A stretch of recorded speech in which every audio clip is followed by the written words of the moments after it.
அப்புறம் முக்கியமாக என்ன சொல்லணும், உங்ககிட்ட கிளாஸ்க்கு வர்றதுக்கு முன்னாடி அதாவது எனக்கு எப்படி இருக்கும்னா, எதுக்கு நம்ம வாழ்கிறோம், இது என்ன வாழ்க்கை அப்படிங்கிற மாதிரி ஒரு நல்ல சாப்பாடு சாப்பிட தோணாது, நல்ல ட்ரெஸ் பண்ணிக்க தோணாது, எதுவுமே செய்ய தோணாதுங்க. கடனுக்கு கடனுக்கு செஞ்சுட்டு கடமைக்கு செஞ்சுட்டு அழுது வடிஞ்சிட்டு வெறுப்பாக அப்படி தான் இருப்பேனுங்க. இப்போல்லாம் வந்துட்டு வாழணும், நம்ம ஹெல்த்தியாக இருக்கணும் அப்படின்னு தோணுது. ஸோ அதுக்காக டெய்லி ஏதோ ஒரு ஃபுட்டு சாப்பிட்றேன்.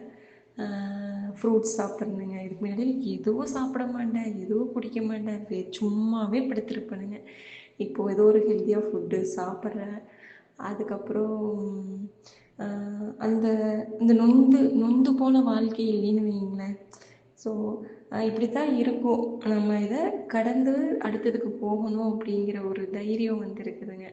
கண்டிப்பாக இது உங்ககிட்ட நான் ஷேர் பண்ணணும். அந்த நொந்து போன வாழ்க்கை இல்லாமல் இது இப்படி தான் இருக்கும், நாம் இதை இதை கடந்து அடுத்ததுக்கு போகணும்.